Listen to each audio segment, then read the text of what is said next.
Hello, my soccer universe, to a review of round 28 in the Austrian Bundesliga. Quite an eventful round. Everything on the bottom and on the top is very, very tight together. We have a new first place team, we have a new last place team, and we had, of course, another coach being fired. And of course, there was some controversy surrounding LASK's 6-0 home win over Klagenfurt, the biggest of the season.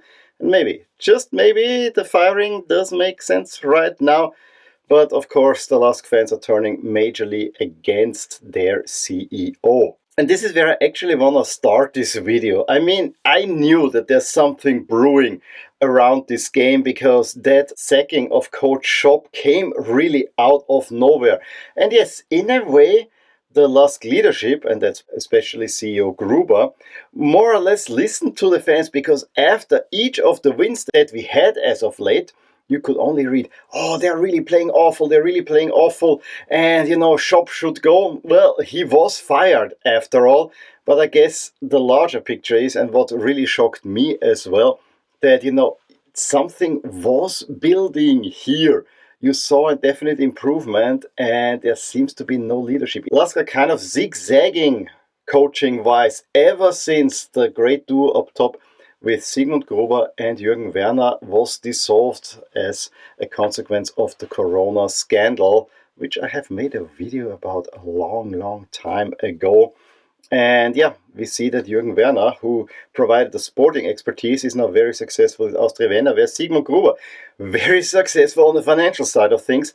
However, he does have very limited sporting acumen, but he makes now all the decisions. He's building the squad for the next year. And this is what makes everyone kind of go crazy. Now, does this mean that we should see CEO Gruber getting out of the club? This is where I'm not so sure about. I understand all the calls for the fans on that, because it has been a very frayed relationship.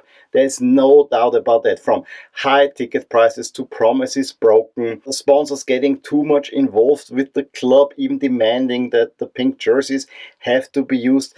Those are all valid points. And then add to that the lack of a sporting continuity overall. 5 years ago, the big talking point was the LASK DNA. That is gone. There is no clear thread going from one coach to another. It's basically we're changing style, we're rebuilding the squad, and that is not sustainable. On top of that, you have to pay out another coach, which again, if you're all about finances, is also not healthy. However, there's the big other side. And I said it to my wife and daughters. I tried to explain to them the situation. And while I sympathize on one side with the fans, that stadium without Sigmund Gruber would not be standing. There is no doubt about that. LASK is financially in the best position that it has ever been. There's also no doubt about that. Is he too egomaniacal? Yes. Is he the king of LASK? Yes, he is. He's not a very pleasant person. You can see actually a Gruber before and after Corona, where before he was more gregarious, he was open for interviews. Now, whenever he gives an interview, and he rarely does, it's all very tight-lipped and kind of a little bit angry. And I guess his ego is also a bit hurt, because, you know, he wants to be seen as the big savior who brought this beautiful stadium to LASK. Nothing is happening. While there is a lot of gripe with him, he was great of building up LASK from a broken situation into the current, I almost want to say, giant of the Austrian game. But I think he has reached his limit. And like everyone, like a big king, you want to do something that you're remembered for. He has the stadium, he wants a championship, I'm pretty sure about that. And then you're not being thanked. And this is kind of the egomaniacal streak that unfortunately is there. He should make sporting leadership and stay out of that. He needs to acquire another expertise like he had with Jürgen Werner, who makes all the sporting decisions, including the coach. That needs to be taken care of, and he should focus on the financial side of things, because LASK is really doing well. And yes, they're really an expensive club. That ends my LASK discourse for now. I will just review the game a little bit later on, which was an interesting one. I mean, how often do you see a 6-0 win and the fans yelling that the CEO should be fired? That is absolutely odd. LASK have already won the qualification round with 4 games to spare. It's absolutely crazy. They're on track of getting more points than the eventual Austrian champion. That is a quirk of the system. That much is for certain. as well. Any case, let's go through the other news that we had. First off, we had another firing thanks to LASK beating Klagenfurt 6-0. Coach Peter Pacult, who has led Klagenfurt since 21 from the second league to the top league and finished 3 times in a row in 6th place, which is an absolute mad stat. However, now the results were not going his way. Klagenfurt are leaking goals left and right, and their new sponsor, TGI, really wanted to push Carsten Janka because he was also the coach of Leoben, where they were previously. So they just needed to have a good excuse for that. And yeah, I'm sad to see such an iconic figure in the Austrian game leave the bench because, you know, he was kind of this grumpy old dude, but always a good interview partner. Then we have to talk about the bottom of the league, and then on top of the table, I mean, the results really fell in the way that everything is open. So the league itself, super exciting. Let's review all the matches from match day 28.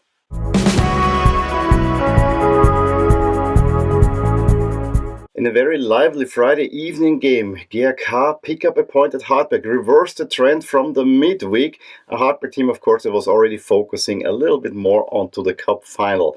Zipot seemingly had given GRK already the lead in the 6th minute. However, there was a fractional offside that prevented that one. And then it is Prokop on the other side who gives Hartberg the lead. Prokop also had a big chance to make it 2. However, then it's a long ball by Lichtenberger that again sends Zipot, who in the 36th minute equalizes. Both teams were then trading chances at the end of the first half, so it could have gone either way. It ends 1-1 at the halftime break. Second half, then everything a little bit slower. Hartberg had more control, probably had the biggest chance through Afdiay. However, also GRK had a couple of chances as well. In the end, they end up even with a higher XG than Hartberg. 1-1. Probably point drop for Hartberg on the overall, but might be a vital point for GRK, who scored the first goal from open play under coach Feldhofer.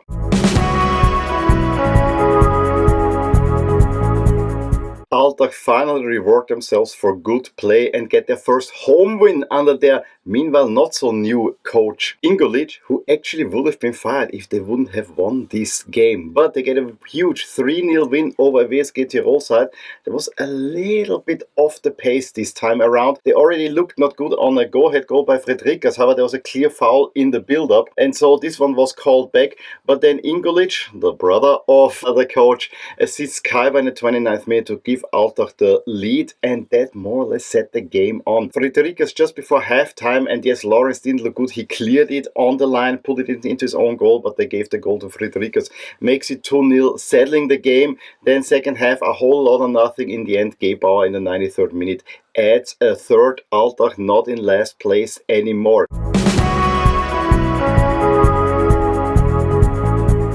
Maybe firing Markus Schopp was not a totally wrong call, it seems. Ever since he's been fired, LASK have scored 10 goals in 2 games, however both against the same opponent, who also concedes the most goals in the Bundesliga. And I gotta say, the happenings on Saturday early evening between LASK and Klagenfurt, it was just one-way traffic. LASK won 6-0. It could have been more, but not that much. You saw a lot of verticality from the beginning. Already in the first minute, Maxi Entrup was past the keeper, probably had to just pass it into the net. And then there was Mara, who just got the ball away from him. Was one of those where I really was wondering, how didn't he get it in? And it also didn't distract from the protests that were happening from the fan block against the current LASK leadership. They were trying to create chances, as I said, they were very vertical, and Klagenfurt defense was really not looking good. I mean, the opening goal happened in the 27th minute when Danik plays it over to Sasha Horvath, who with a flat shot through the arms and the legs of Klagenfurt goalkeeper Spari makes it 1-0 in the 26th minute, and then it could have been more after that. Florian Flecker in the end in the 42nd makes it 2 by just rolling it into the net. I thought this will probably be game done and dusted and not much will happen. Unfortunately, the 2 goals in the first half were on the other side of the pitch. However, we really got our money's worth after the great matchup of 100 kids against 3 LASK players, reserve players, but at least the kids won 3-1 in 5 minutes. It was rather entertaining. As I said, I didn't expect that much, but then it was Andres Andrade who played a deep ball to Entrup. Again, everything misjudged, and from a very difficult angle, he can put it into the empty net 5 minutes later after a corner kick. Like, everyone tried to take a shot. I think there was one by Entrup in there. It all got blocked until Alfonso Coulibaly into the empty net, 65th minute. It's 4-0. And then it was more or less every shot a goal. Robert Schul, 72nd minute on the second try, also gets his goal. And then Adeniran, who had just come on, gets finally his first league goal. Again, assisted by Schul. Initially, it was given as an offside, but in the end it counted. He even hit the post. But yeah, Bob Zinn also hit the post for Klagenfurt. So yeah, every shot a goal. It was a great afternoon. My girls never had seen a 6-0 performance. I personally, when it started to be 4-0, I was feeling sorry for the opponents because, it's not that much fun. You've won the game and then goal after goal and you see the opponents are helpless. Yeah, that's not fun. And on top of that, it was also Peter Pacult's last game for Klagenfurt.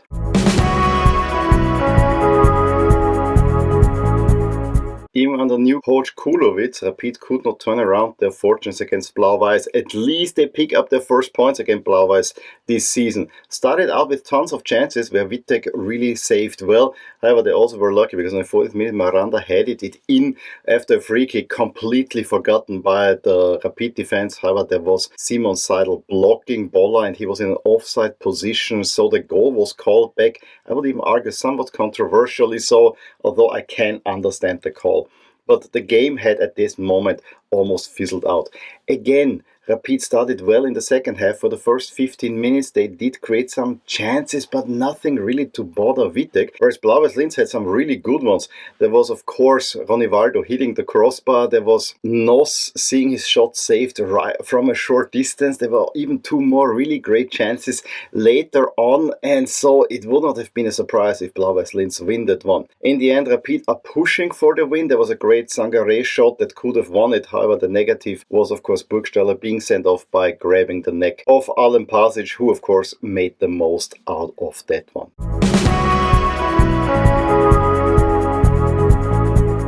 Didi Kübauer's Wolfsberg will not only go into the Cup Finals favorite, they also go into it in 3rd place. Thanks to a 2-1 win over Salzburg, a Salzburg team that really had a hard time showing up, especially in the first half, and I don't quite understand it. It was an homage free kick and Vaivo headed in the 15th minute for a fully deserved 1-0 halftime lead for Wolfsburg, and when Kreutzig, after a nice Argument assist in the 54th minute, made it 2-0, there was almost nothing coming. Yes, Salzburg were pressing, Salzburg really tried to get a goal back, but it was almost to nowhere.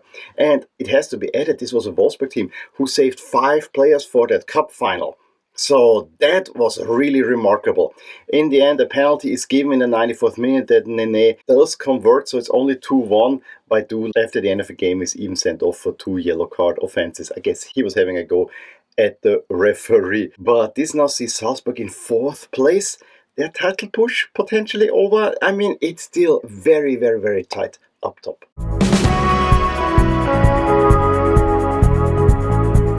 Unfortunately, the top match of the round was overshadowed by the refereeing, by referee Gieshammer, who really seemed like every time he had to make a 50-50 call, it went against Sturm Graz, and that was the huge talking point after that game. It was a rather intense game. It had 3 red cards, and it had also a goal disallowed at the very end that would have provided some emotional lift for Sturm. But one after one, I mean, Sturm Graz started the game with a whole lot more initiative than Austria Vienna. However, the game took a turn when Willy Böwing in the 28th minute kicks with his knee the butt of Ramftl, who immediately goes down. It did not seem like such an egregious offense. However, the red card was brandished, and so Böwing went off, and Sturm Graz with a man less and also a striker, and they're already short on strikers for the next round at least. And from that moment on, of course, it was clear that Sturm Graz are gonna sit back and probably hold on to the draw, a draw that would have kept the 3-point cushion to Austria Vienna alive. Second half, even with a man less, Wüttrich hit with a header the post. However, you kind of saw that Austria Vienna was forced to get into the initiative without being ever really that initiative. And then in the 66th minute, Grgic, whose first yellow card came more in the 3rd minute after he tried to avoid contact with a goalie, but it was in interpreted as a flop, so he got the yellow card for simulation. And the second one, he jumps up to Dragovic. I mean, the hand goes out, it goes into the face of Dragovic. Rather unfortunately, it was nothing malicious. Second yellow card, he's being sent off. And again, Sturm Graz are 2 men down against Austria Vienna like they were in the first game of the season, but they had an easy 2-0 lead. However, reduced by 2 men, and then the game ended in a 2-2 draw. This time around, Austria Vienna got the winner after a corner where Skerpen just flies past the ball or doesn't quite get to it. The ball comes to Prelec, who gets it into the net in the 80th minute. It was not a great goal.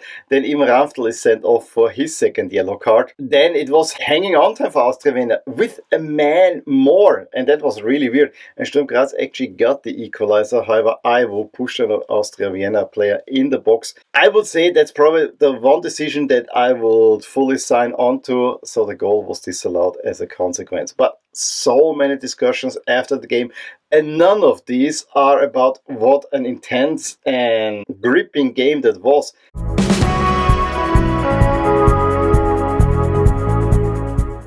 With these matches now, we have the following standings. Austria Vienna leapfrog Sturm Graz because they own the tiebreaker. There were 2 draws and now they have 2 wins against Sturm Graz, and that's why they are ahead. Wolfsberg overtakes Salzburg.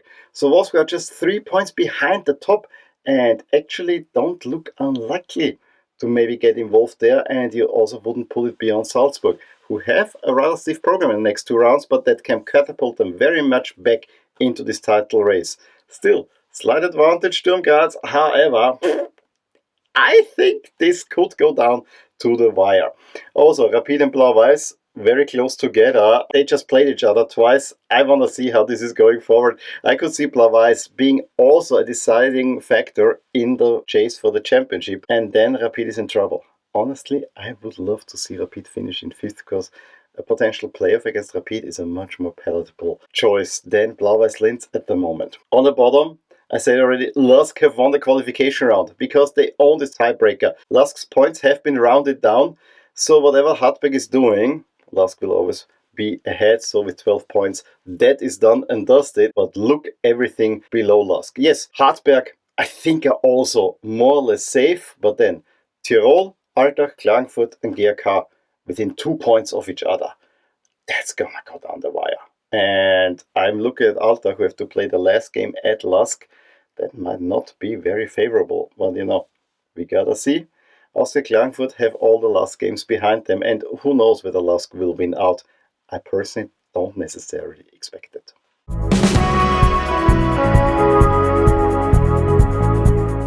Upcoming games, we first have the cup final in Klagenfurt between Wolfsberg and Hartberg, the 2 teams with the most sponsors on their jerseys. A really interesting one, and while my sympathies definitely lie more with Hartberg, it is better for LASK that Wolfsberg win it.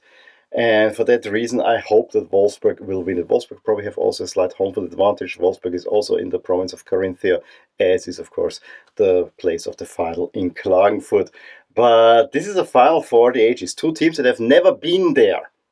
So I'm expecting something, and even the ticket sales are not that bad. Even though if you sell a ticket to every inhabitant of Hartberg and Wolfsberg, you wouldn't even fill the arena. But there are quite some tickets sold, so that's very positive. Going into the weekend, we also have a massive game on Friday evening with the GRK and Klagenfurt, the bottom 2 teams. I really hope it's not going to end up in a tie, although I could potentially expect that. Hartberg, coming off the cup final, have to face Altach, which might be a slight advantage for Altach. And then WSG Tirol host LASK. Gotta see. I hope the winning streak continues. 7 in a row. I don't remember that ever for LASK. Sturm Graz have a relatively easy game against Blau-Weiss Linz. Of course, all their strikers are being banned. They only have 2 strikers left in the squad, so that might be a problem. Rapid face Wolfsberg. Wolfsberg have just beaten Rapid big. And then Salzburg against Austria Vienna, another big one. And Austria Vienna really don't play well against Salzburg.